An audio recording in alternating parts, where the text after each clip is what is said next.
Hello everyone, welcome to my new page, my this new YouTube channel.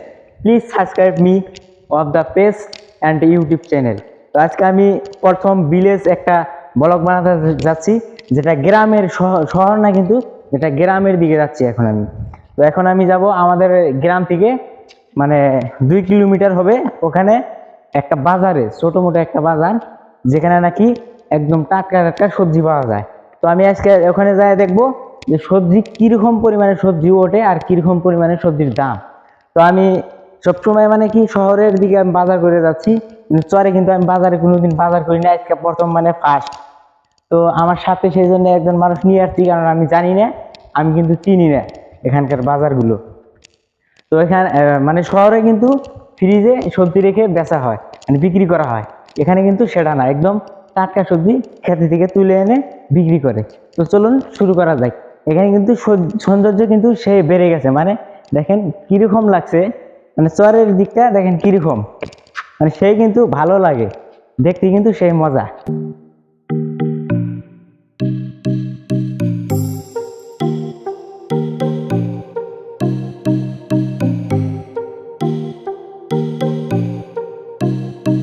তো অনেকক্ষণ হাঁটার পর গ্রামের ভিতর দিয়ে যাইতেছিলাম, তো সেই জন্য ভাইয়ের কাছে ক্যামেরাটা দিয়ে আমি ঘড়িটা হাতে লাগাচ্ছি, কারণ আমার একটা ব্যাপার স্যাপার আছে। তারপরে হাঁটতে হাঁটতে দেখি কত দূর যাওয়া যায়। এই গ্রামের পরে হচ্ছে বাজারটা। তো হাঁটতে হাঁটতে দেখি একটা কপি ক্ষেত। তো খুবই একটা মজার বিষয়, আমি আর আগে দেখি নাই যে কপি ক্ষেত আমি প্রথম দেখতেছি। মানে আমি বাজারে দেখছি কপি কিনে আনছি, কিন্তু কপি ক্ষেত দেখি নাই। তারপরে দেখি এখান থেকে একটু হেঁটে যাব। তারপরে ভাইকে বললাম আর কত দূর বাজার, তো ভাই বললো যে আর বেশিক্ষণ লাগবে না, 10 মিনিট লাগবে। তো সেই জন্য হেঁটে হেঁটে যাচ্ছি। কিন্তু আর একটা চর অঞ্চলে কিন্তু আর একটা অসুবিধা আছে, কারণ অসুবিধা এইটুকু যে গাড়ি কিন্তু না, এখান দিয়ে যাতায়াতের খুবই একটা সুবিধা না। কারণ বাইক সাইকেল চলবে, কিন্তু আমাদের বাইক সাইকেল আমরা নিয়ে আসিনি, কারণ আমরা একটা ব্লগ বানাবো ভেবে আসছি। সেই জন্য আপনাদেরকে দেখানোর জন্য খালি মানে হেঁটে হেঁটে আসলাম গ্রামের সৌন্দর্য উপভোগ করার জন্য। তো তারপরে দেখলাম বাড়িগুলো কিন্তু অনেক সুন্দর সুন্দর লাগে, আর হেঁটেও যাচ্ছি, মানে অনেক দিন পর, খুবই একটা মজার বিষয়। তারপরে আসলাম বাজারের ভিতরে প্রবেশ করলাম। তো এখন যাব দেখি। ও বাজারটা কিন্তু খুবই একটা সুন্দর লাগছে, কারণ বাজারের সাথে আছে স্কুল। তারপর দেখেন এই সবজি মার্কেট, আর এই দিকটায় গাখির দই বিক্রি করা হয়। আর দেখি এখানে ভাবতেছিলাম যে কোন দিকটাই যাব আগে। তো ভাইকে বললাম দেখি সবজি মার্কেটে আগে ঢুকি। তো সবজি মার্কেটে ঢোকার পর এখান থেকে আমরা এখন কিছু নিব না, ডাইরেক্টলি চলে যাব, আগে ঘুরে একটু দেখে নেব। দেখে নেওয়ার পর ভাই বলল ঠিক আছে, সামনের দিকে অল্প ঘুরে আসি চলো। তো ভাইকে বললাম ঠিক আছে, বাজারটা আর একটু ঘুরে আসি। সেই জন্য আমরা যাচ্ছি ওই রাস্তার দিকে, দেখি ওই দিকটায় কি আছে। তো এই দিকটায় ঘোরার জন্য আসলাম। তো আসার পর দেখি এই দিকটায় কোনো কিছু নাই, তারপরে মাছের বাজারে চলে আসলাম।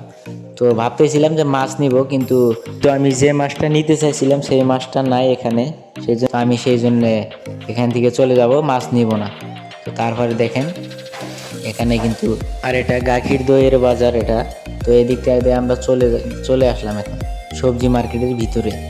তো এখানে কিন্তু সব অল্প জায়গার ভিতরেই সব আছে, সবজি ধরেন গাখির দই, চিকেন, আরও অনেক বিভিন্ন কিছু পাওয়া যায়। ভাই বলতেছিল আলু নেওয়া লাগবে আমার, সেই জন্য চলে আসলাম। এখানে দেখা যাচ্ছে নাল আলু, তো এটা নিবে না ভাই, দলা আলুটা নিবে। সেই জন্য চলে আসলাম এই দোকানে। এই দোকানে দেখেন চাচার কিন্তু অনেকটাই কাস্টমার জমে গেছে। চাচা কিন্তু দিয়ে সারা পাচ্ছে না। চাচা কিন্তু অলরেডি বাগুন আর ধরেন আলু নিয়ে আসছে বাজারে, মানে খুবই টাটকা এগুলো, মানে নিজের বাড়ির যতটুকু মানে খেতি করে সেগুলো তুলে তুলে নিয়ে আসে। এরা কোনো পাইকারি ঠানগনে মানে নিয়ে আসে না। তারপরে অলরেডি মুরগির দোকানে এসে মুরগিটা হালাল করে দিল ভাই। তারপরে এখন দেখি ভাই কিন্তু বসে গেছে। তারপর রকেটের গতিতে চিকেনগুলো কিন্তু কাটতেছে, পিস পিস করতেছে, তো আমাদেরকে পেক করে দিবে। কিন্তু ভাইয়ের চিকেন কাটা দেখে কিন্তু অনেক মানুষ আমার পাশে ভিড় জমাইছে, সেই মানুষগুলার আমি দেখামু। চিকেনটা পেক করার পর আমি কিন্তু সামনের ক্যামেরাকে দিয়ে সেই মানুষগুলারে দেখামু। তো ভাই কিন্তু দেখেন এই সেই মানুষগুলা, যে মানুষগুলা ভাইয়ের চিকেন কাটা দেখে কিন্তু খুবই একটা অবাক। তারপরে আমার মানে আজকে ভিডিও শেষ, মানে অনেকটাই টাইম ভিডিও করলাম, এখন বাড়ি যাব। তো ভিডিওটা ভালো লাগলে অবশ্যই লাইক দিবেন। খোদা হাফেজ।